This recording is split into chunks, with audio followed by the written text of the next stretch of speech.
उसकी कातिल आंखें किसी को भी घायल कर सकती थीं। वो शॉर्ट कपड़े पहने आईने के सामने खड़ी खुद को बेहद खूबसूरत महसूस कर रही थी, लेकिन उसे ये मालूम नहीं था कि खूबसूरती हमेशा छिपी हुई ज़्यादा खूबसूरत लगती है। दूधिया रंगत वाली वो लड़की मानो आसमान से उतरी कोई अप्सरा थी। उसकी दूधिया रंगत में गुलाबी आभा शामिल थी, पंखुड़ियों जैसे ओंठ, झील जैसी आंखें और गुलाबी गाल। जो भी उसे देखता खुद पर काबू नहीं रख पाता था।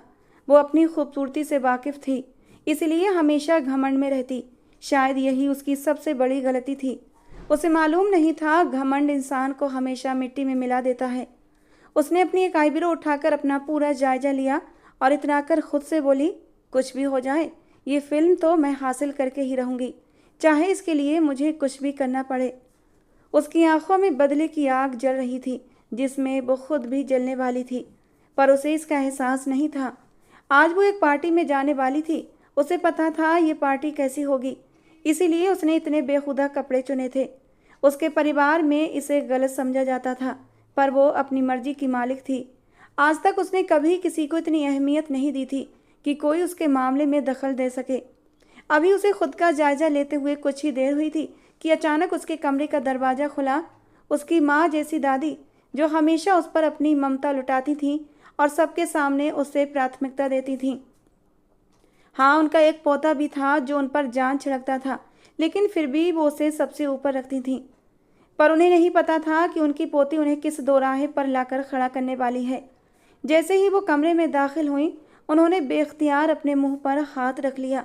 उन्हें मालूम था कि उनकी पोती बेबाक स्वभाव की मालिक है और वो अपनी ज़िंदगी अपनी मर्जी से जीने की आदी है, पर उन्हें यकीन नहीं हो रहा था कि उनकी पोती इस तरह के कपड़े भी पहन सकती है।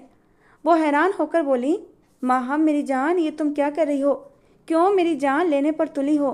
तुम्हें पता है ना, ये सब हमारे परिवार में मंजूर नहीं है। ये क्या बेहुदा कपड़े पहने हैं तुमने? उन्होंने बेबसी में कहा था। माहम ने आईने से ही उनका चेहरा देखा। जिस तरह उसकी दादी उसे अहमियत देती थी, वैसे ही माहम भी उन्हें सबसे ऊपर रखती थी। उनकी हर बात सुनना उसके लिए ज़रूरी था, लेकिन इस वक्त वो किसी की बात सुनना नहीं चाहती थी। अगर वो भावनाओं में बहकर कोई कदम उठाती तो ये उसके लिए नुकसानदेह होता। वो दादी के सवाल का जवाब देती इससे पहले ही दादी घबराए हुए लहजे में बोली, तुम जानती हो ना, अगर जोहान को पता चल गया कि तुम ऐसे कपड़े में बाहर गई हो तो वो कयामत मचा देगा। खुदा के लिए हम पर रहम करो। मैं उसे नहीं समझा पाऊंगी और ना ही उसके सवालों का जवाब दे पाऊंगी। तुम जानती हो ना वो किस स्वभाव का इंसान है। माहम उस शख्स का नाम सुनकर थोड़ा नाखुश हुई थी और दादी को आगे कुछ भी बोलने से रोक दिया। उसकी ये बातें सुनकर दादी ने अपना माथा पकड़ लिया। उनकी दादी जोहान फरीद को जितना अच्छा समझती थी, उसे उसकी असलियत का जरा भी अंदाज़ा नहीं था। अगर दादी को जोहान की सच्चाई मालूम हो जाती तो वो कभी माहम के सामने ऐसी बात न करती। माहम ने एक बार फिर खुद को आईने में देखा और बोली, दादी, मैंने हमेशा आपसे कहा है कि मेरे सामने जोहान का नाम न लिया करें। मुझे वो शख्स बिल्कुल नापसंद है और वो मुझे पाल नहीं रहा कि मैं उससे डरूं। मुझे किसी की इजाज़त की ज़रूरत नहीं है। और आखिरी बात, ये आप भी दिमाग में बिठा लीजिए और अपने उस सो कॉल्ड पोते को भी बता दीजिए, मेरे लिए दादी बस आप ज़रूरी हैं, लेकिन मैं आपको भी ये इजाज़त नहीं दूंगी। ये मेरी ज़िंदगी है और मैं इसे अपनी सोच के अनुसार जीऊँगी। मैं किसी को ये हक नहीं दूंगी कि कोई मेरी ज़िंदगी में दखलंदाजी करे।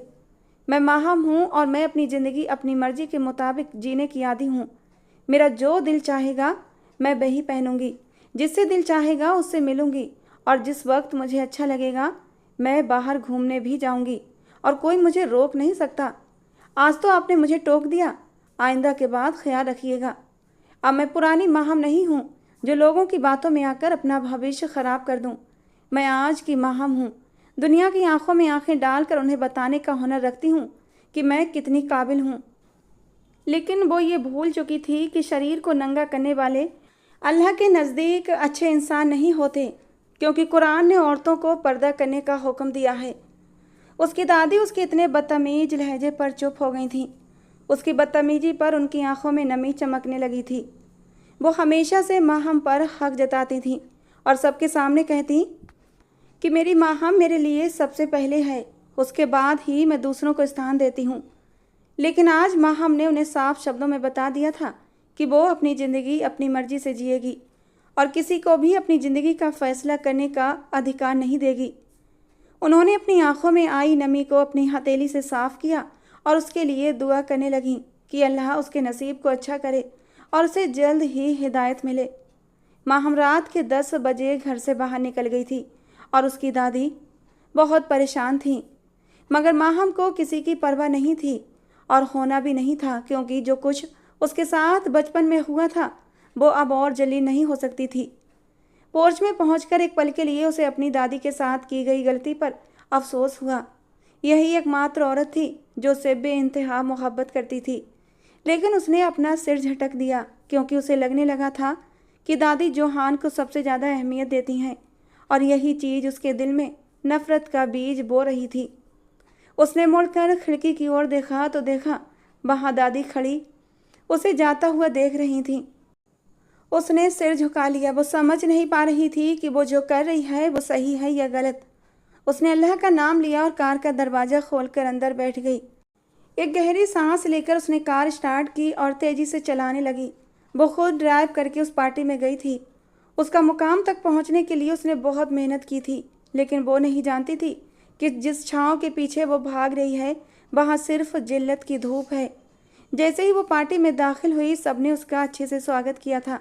सभी लोग उसके इर्द गिर्द इकट्ठा होने लगे थे और वो मुस्कुराते हुए सबसे मिल रही थी। सब उसकी खूबसूरती की तारीफ कर रहे थे, मगर उस खूबसूरती पर ज़्यादातर बुरी नज़रें थीं जो उसके शरीर को चीरती हुई महसूस हो रही थीं। पार्टी भी ऐसी ही थी। कई फिल्म स्टार्स वहाँ मौजूद थे। कुछ लोग अपनी पत्नियों को दूसरों के सामने पेश कर रहे थे तो कुछ अपनी गर्लफ्रेंड्स को आगे कर रहे थे। माहम भी एक आदमी के साथ चल रही थी, अपना कल भूल कर। लेकिन कहते हैं ना, जब अल्लाह हिदायत देने पर आता है तो वो एक तवाइफ को भी हिदायत दे सकता है। फिर माहम तो सिर्फ एक भटकी हुई मुसाफिर थी। कुछ देर बाद अनाउंसमेंट हुआ कि इस फिल्म में हीरोइन कौन बनेगा। माहम को पूरा यकीन था ये फिल्म उसी को मिलेगी, क्योंकि उसने इसके लिए पूरी एक रात प्रोड्यूसर की बाहों में गुजारी थी और ऐसा ही हुआ। प्रोड्यूसर ने सबके सामने माहम फरीद को अपनी हीरोइन चुना। माहम तुरंत ही उसकी बाहों का हार बन गई। लोग उसे बधाई दे रहे थे और वो गर्व से सिर ऊंचा किए सबकी बधाई स्वीकार कर रही थी।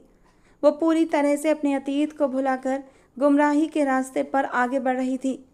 उसकी वापसी रात के करीब 2 बजे हुई थी, लेकिन वो नहीं जानती थी कि आज उसकी किससे मुलाकात होने वाली है और उसकी ज़िंदगी किस तरह से पलटने वाली है। आज उसने शराब पी रखी थी जिससे उसका सिर चकरा रहा था, लेकिन फिर भी वो शांतिपूर्वक ड्राइव कर रही थी। अभी वो आगे ही बढ़ रही थी कि उसे अपनी गाड़ी के सामने एक बाइक आती हुई दिखाई दी। न जाने उसका ध्यान कैसे भटका कि उसकी गाड़ी सीधी उस बाइक से जा टकराई। माहम को तो कोई चोट नहीं आई, लेकिन उसकी गाड़ी अच्छी तरह डैमेज हो गई थी। बाहर मौजूद वो बाइक सवार लड़का भी अपनी बाइक से लड़खड़ा कर गिरा था और काफ़ी जख्मी हो गया था। ये दृश्य देखकर वो बुरी तरह कांप गई थी। अभी वो अपनी फिल्म साइन करके आई थी। अगर खुदा न करे कोई उल्टा सीधा केस उसके साथ जुड़ जाता तो वो ये प्रोजेक्ट कभी ना कर पाती। इसलिए वो तुरंत बाहर आई। वो लड़का काफ़ी जख्मी नज़र आ रहा था। उसने तुरंत वहाँ पहुंचकर डरे सहमे लहजे में कहा, तुम ठीक तो हो ना? तुम्हें ज़्यादा चोट तो नहीं आई? चलो मैं तुम्हें अस्पताल लेकर चलती हूँ। लड़के ने सिर्फ एक नज़र माहम को देखा और फिर जल्दी ही अपनी नज़रें झुका लीं और ये दृश्य माहम की नज़रों से छिपा नहीं रह पाया। वो लड़का खुद खड़ा होते हुए बोला, नहीं, अब मैं बेहतर हूँ। आपको चोट तो नहीं आई? वो लड़का माहम से पूछ रहा था। उसका लहजा बेहद नरम था और उसकी आंखों का झुकना माहम को एक पल के लिए चौंका गया था। वो हैरान होकर उस अलग से इंसान को देख रही थी। माहम ने बेखुदी से अंदाज में अपना सिर नामे हिलाया, जबकि वो इंसान अपनी बाइक स्टार्ट करके वहाँ से जा चुका था। तब तक वो माहम की नज़रों से ओझल नहीं हो गया। माहम उसे जाता हुआ गौर से देखती रही। थोड़ी ही देर बाद वो होश की दुनिया में लौट आई थी। कुछ आवारा लड़कों की आवाज़ से वो अपनी होश की दुनिया में लौटी थी और तुरंत ही अपनी कार में बैठकर घर की ओर चल दी। लेकिन घर आने के बाद वो लगातार उसी इंसान के बारे में सोच रही थी। उसने आज से पहले कभी ऐसे व्यक्ति को अपनी ज़िंदगी में नहीं देखा था। उसने हमेशा अपने आसपास दरिंदों को ही देखा था। आज फिर उसकी आंखें नम होने लगीं। उसका दर्दनाक अतीत उसकी आंखों के सामने किसी फिल्म की तरह चल रहा था। अतीत की कुछ कड़वी यादें उसकी आंखों को नम कर गई थीं। कमरे में गहरा अंधेरा था। वो 11 साल की मासूम सी माहम बिना माँ बाप के अकेली बैठी रो रही थी। सुबह ही तो उसके मम्मी पापा एक कार एक्सीडेंट में इस दुनिया से चले गए थे, जिससे वो आज अनाथ हो गई थी, बेसहारा हो गई थी। उसकी देखभाल की जिम्मेदारी उसकी दादी के सिर आ गई थी, जिन्होंने खुशी खुशी माहम को अपनी सरपरस्ती में ले लिया था। इस समय माहम अकेली ही कमरे में गुमसुम बैठी थी। वो 11 साल की हो चुकी थी और उसे अच्छे बुरे की काफ़ी समझ थी। उसकी माँ ने उसे हर बात समझाई थी। शायद उसके माँ बाप पहले से जानते थे कि वे अपनी बेटी की परवरिश पूरी तरह नहीं कर पाएंगे, इसलिए जाते जाते वे उसे बहुत कुछ समझा गए थे। कमरे में अंधेरा होने की वजह से माहम को कुछ भी दिखाई नहीं दे रहा था, लेकिन अचानक ही उसे अपने पैर पर किसी का खुरदरा हाथ महसूस हुआ। 11 साल की बच्ची जी जान से कांप उठी थी।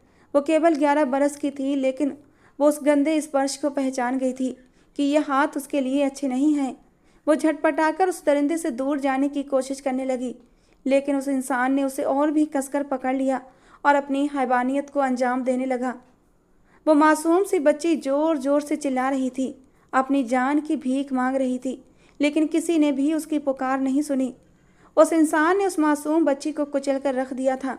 इस हादसे ने माहम को मर्द जात से नफरत करने पर मजबूर कर दिया। और जैसे ही कमरे की लाइट आई, माहम ने उस इंसान का चेहरा देखा था और कांप उठी थी, क्योंकि वो कोई और नहीं बल्कि उसके सगे चाचू थे।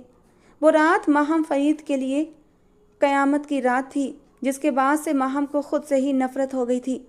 उसने दादी को बताने की कोशिश की थी, लेकिन चाहकर भी वो अपने होंठ दादी के सामने खोल नहीं पाई, क्योंकि उस समय वो मासूम बच्ची थी। जब भी वो दादी को बताने की सोचती तो वो खौफनाक आंखें उसके दिमाग में आने लगती और डर के मारे वो अपनी जात में सिमट कर रह जाती। वो ज़्यादातर अब दादी के आसपास रहती थी, दादी के कमरे में सोती, दादी के कमरे में ज़्यादा वक्त बिताती। धीरे धीरे वो दादी की सरपरस्ती में बड़ी होती गई, लेकिन इंतकाम की आग उसके दिल में ऐसी बढ़ रही थी कि उसने सोच लिया था जब तक वो अपने चाचू को जेल की सैर नहीं करवा देती, तब तक चैन से नहीं बैठेगी। ये सब कुछ करने के लिए उसने बहुत मेहनत की थी। चाचू का बेटा जोहान हमेशा उस पर बेवजह सख्ती करने की कोशिश करता था। अपने हुक्म पर चलाना अपना सबसे अहम फ़र्ज समझता था, लेकिन वो भी माहम फरीद थी, किसी की सुनने वाली नहीं थी, हमेशा अपने करने वाली थी। उसकी दादी ने उसे हर बुरे काम से रोकने की भरपूर कोशिश की, लेकिन जब उसके साथ वो बुरा काम हुआ, उसी दिन उसने सोच लिया था कि वो अच्छाई की ओर नहीं जाएगी। जब उसे कुचल दिया गया तो उसने तय कर लिया कि वो खुद को पूरी तरह बर्बाद करके ही दिखाएगी। अब वो सिर्फ और सिर्फ बुराई करेगी, और उसने ऐसा ही किया। जवानी की दहलीज पर कदम रखते ही उसने अपने साथ के बहुत से लड़कों के साथ अफेयर चलाए, लेकिन किसी को भी अपने जिस्म तक पहुंचने नहीं दिया था। लेकिन जब उसकी दोस्त जारा ने उसे फिल्मी दुनिया से वाकिफ कराया, तो उसे इन सब चीज़ों को भी कबूल करना पड़ा कि अपनी जीत के लिए उसे अपना शरीर लोगों के सामने पेश करना ही होगा। आखिर में जब उसे फिल्म का ऑफ़र मिला तो साथ में एक रात की मांग भी रखी गई थी, और उसने इस मांग को खुशी खुशी स्वीकार कर लिया था। उसने अब तक जितने भी अपने आसपास के लोग देखे थे, बस और बस हवस के पुजारी ही देखे थे। जब भी कोई नज़र उठाकर उसे देखता था तो उसके बाद पलटना भूल जाता था, लेकिन आज पहली बार वो एक ऐसे लड़के से टकराई थी जिसने सिर्फ एक बार उस पर नज़र डालकर दोबारा उसकी ओर नहीं देखा था। उसका नर्म लहजा पहली बार उसकी आंखों में आंसू ले आया था। आज तक उससे इस लहजे में किसी ने बात नहीं की थी। हमेशा ही लोग उसे हिकारत भरी और गंदी नज़रों से देखते और समझते आए थे। वो काफ़ी देर तक बैठी रोती रही, यहाँ तक कि रोते रोते उसकी हिचकियाँ बंद गई थीं, और वो कब सोई उसे पता नहीं चला। अगली सुबह रोज़ की तरह रोशन साबित हुई थी। सूरज की पहली किरण के साथ वो नींद से जाग गई थी और मुँह हाथ धोकर नीचे आ गई। सामने ही डाइनिंग टेबल पर जोहान और दादी बैठकर नाश्ता कर रहे थे, जबकि चाचू तो अक्सर विदेश में ही रहते थे। उस वाक़ये के बाद उन्होंने घर में बहुत कम वक्त बिताया था। मुझे देखते ही दादी ने चुपचाप सिर झुका लिया था, जबकि मैंने जोहान को देखकर नफरत से मुंह फेर लिया। मैं दादी से गले मिली, लेकिन उन्होंने आज पहली बार मुझे प्यार नहीं किया था। शायद वो मेरे उस कदम से नाखुश थीं। मैंने चुपचाप उनके गाल पर अपने होंठ रखे और नाश्ता करने के लिए बैठ गई। मैंने अभी पहला निवाला मुंह में डालने ही वाली थी कि तभी जोहान ने अपने मुंह से जहर उगलना शुरू कर दिया। कहने लगा, तुम्हें हमारा ही परिवार मिला था बदनाम करने के लिए? आखिर तुम यहाँ पैदा ही क्यों हुई? जब तुम्हारे माँ बाप इस दुनिया से चले गए थे तो खुदा तुम्हें भी ऐसे ही उठा लेता। तुमने मुझे कहीं का नहीं छोड़ा। दादी, आप जानती हैं मेरे दोस्त इसके बारे में कैसी कैसी गंदी बातें करते हैं। लोग इस पर थू थू कर रहे हैं और साथ ही हमारे पूरे परिवार का नाम खराब हो रहा है। आप इसे कहें ये अपनी हदों में रहे। ऐसे अर्धनग्न कपड़ों में ये बाहर नहीं जाएगी और ना ही किसी फिल्म में काम करेगी। अगर ये ऐसा करती है तो हम में से कोई भी इसे कोई रिश्ता नहीं रखेगा। उसकी बात सुनकर मेरे पूरे तन बदन में आग लग गई थी। मैंने जोहान की ओर देखा और गुस्से से गरजते हुए बोली, तुम्हारा इस समय कोई लेना देना नहीं है और तुम होते कौन हो मुझे ये कहने वाले कि मेरा इस घर से और इस घर से लोगों से कोई रिश्ता नहीं रहेगा। मैं तुम्हें याद दिला दूं, ये घर मेरे पापा के नाम है और मैं उनकी इकलौती वारिस हूँ। अगर तुम्हें यहाँ रहना है तो चुपचाप रहो, वरना तुम यहाँ से जा सकते हो। और वो रहा दरवाज़ा। जबकि वो मेरी बात सुनकर लाल सुर्ख आंखों से मुझे घूरता रह गया था। पहले तो मैं जोहान की बातों से दिल बर्दाश्त हो जाती थी और घंटों रोया करती थी, लेकिन अब मैं इतनी पत्थर हो गई थी कि जोहान की बेवजह बातें मुझे बिल्कुल बेईमानी लगती थी। मुझे पता था ये इंसान पूरा दिन हमारे सिर पर ही सवार रहने वाला था, इसीलिए मैं अपनी जगह से उठी और फौरन ऊपर जाकर तैयार होने लगी। अगर मैं घर में रहती तो वो मेरे सिर पर ऐसे ही सवार रहता और मेरे सब्र का पैमाना कब लबालब भर जाता मुझे नहीं पता था। और मैं कोई हंगामा घर में नहीं चाहती थी।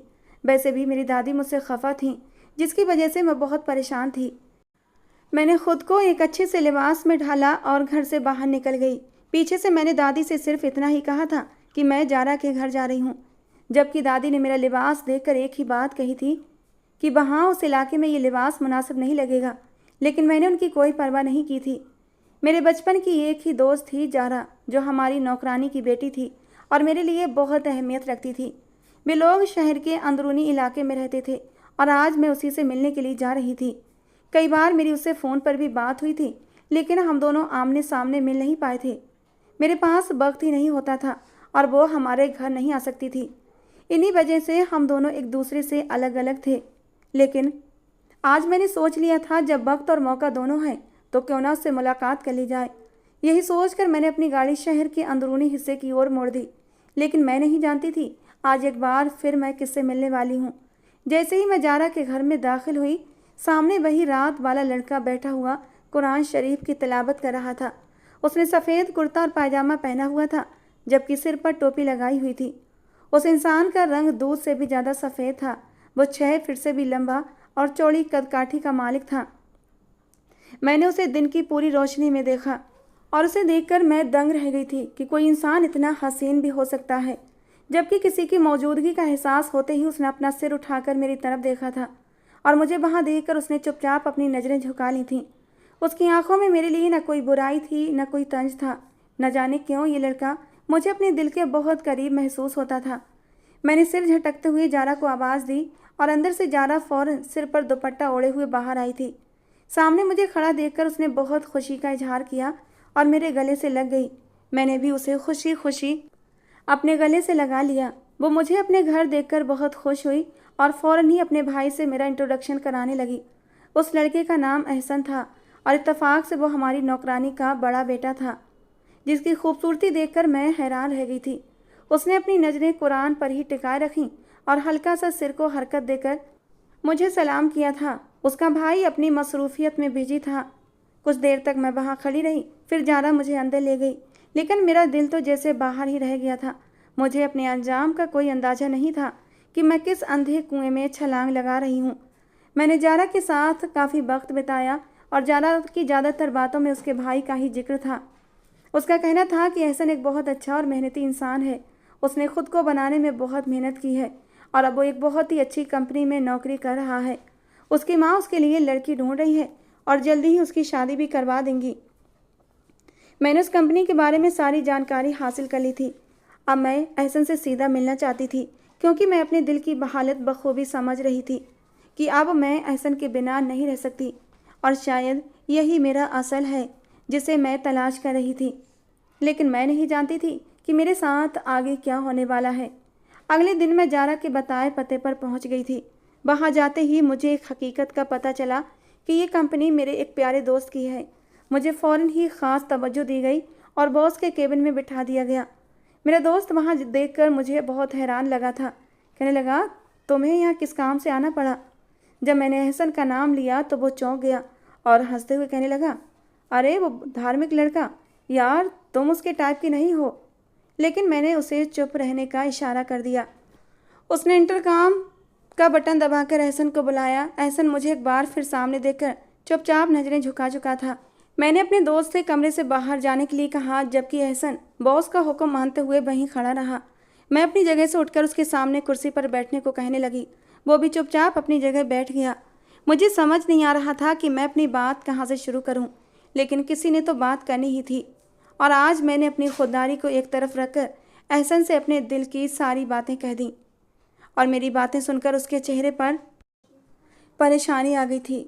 वो मेरी ओर देखते हुए कहने लगा, मैं आपके लायक नहीं हूँ।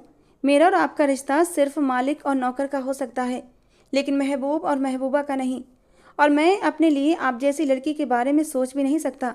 मुझे माफ़ कीजिए कि मेरी वजह से आपका दिल दुखा, लेकिन माहा मैडम, मेरी यही सोच है। न जाने मुझे क्या हुआ कि मैं एकदम उसके कदमों में बैठ गई और गिड़गिड़ाते हुए कहने लगी, नहीं, खुदा के लिए मुझे इस तरह से इनकार मत करो। तुम जैसा चाहोगे मैं वैसी बन जाऊंगी। मैंने ज़िंदगी में तुम्हारे जैसा इंसान कभी नहीं देखा और अब मैं खुद को रोक नहीं पा रही। अगर तुमने मुझे नहीं अपनाया तो मैं और ज़्यादा गुमराही की तरफ चली जाऊंगी। मैं खुद को तुम्हारे मुताबिक ढाल लूँगी। बस तुम मुझे अपना लो, मुझसे शादी कर लो, मुझे अपना नाम दे दो, मुझसे मोहब्बत कर लो। एहसन ने मुझे अजनबी निगाहों से देखा और अपनी जगह से खड़ा होते हुए बोला, मोहब्बत बोलकर नहीं की जाती। मोहब्बत एक एहसास का नाम है जो कभी भी किसी से भी हो जाती है। आप अल्लाह से दुआ करें कि मैं आपके नसीब में आ जाऊं, और अगर अल्लाह ने आपकी दुआ कबूल कर ली तो बेशक हमें एक होने से कोई रोक नहीं पाएगा, लेकिन तब तक के लिए माफ़ी चाहता हूँ। एहसन ये कहकर जा चुका था, जबकि मेरी पूरी दुनिया हिल चुकी थी। मुझे तो लगा था कि वो मेरी खूबसूरती और मेरे पैसे के आगे मुझे इनकार नहीं कर पाएगा, लेकिन आज उसका इनकार मुझे अंदर तक ख़त्म करने के लिए काफ़ी था। मैं घर आकर बहुत रोई थी और तभी अचानक जोहर की अजान मेरे कानों में गूंज उठी।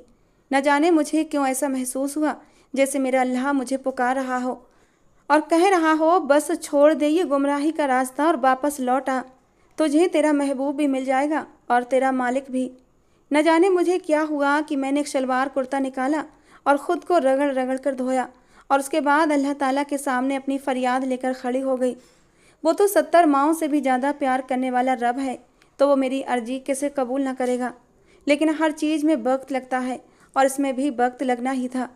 मैं रोज़ एहसन के घर जाकर उसके आने का इंतज़ार करती थी और वो मुझे एक नज़र देखकर अपने कमरे के अंदर चला जाता था। मैंने ख़ुद को पूरी तरह से उसकी पसंद के मुताबिक ढाल लिया था। अब मैं बाकायदा पर्दा करने लगी थी। मैंने उस फिल्म को भी मना कर दिया था, और जब मैं उस गुनाह को याद करती जो मैंने एक फ़िल्म साइन करने के लिए उस प्रोड्यूसर के साथ किया था, तो मैं जारो कतार रोती थी। अब मैं अल्लाह ताला के सामने हमेशा अपने गुनाहों की माफ़ी मांगती रहती थी। और कहते हैं ना कि किसी पत्थर पर भी रोज़ अगर पानी गिरता रहे तो उसमें भी सुराख हो जाता है। फिर हम इंसान तो मोम का दिल रखते हैं, किसी इंसान को बार बार चाहने से उसका दिल भी पिघल सकता है, और यही एहसन के साथ हुआ था। उसने चुपचाप अपनी माँ को हाँ कर दी थी और कुछ ही दिन बाद एहसन की माँ यानी मेरी नौकरानी मेरे लिए मेरा रिश्ता लेकर आ गई थी। मेरी दादी तो काफ़ी हैरान हुई थी, लेकिन उन्होंने इस रिश्ते से इनकार नहीं किया था। ना ही उन्होंने उनकी गरीबी को देखा, बल्कि खुश दिली से मेरे लिए इस रिश्ते को स्वीकार कर लिया था, क्योंकि वो भी मेरे दिल से वाकिफ़ थी। मेरी शादी धूमधाम से एहसन से करवा दी गई थी और अब मैं उसकी बाहों में बहुत सुकून महसूस करती हूँ। वो मुझे हर रोज़ सूरह रहमान सुनाता है और मैं उसकी हर एक आयत पर उसका चेहरा देखती हूँ, जब वो कहता है, और तुम अपने रब की कौन कौन सी नेमतों को छुटलाओगे।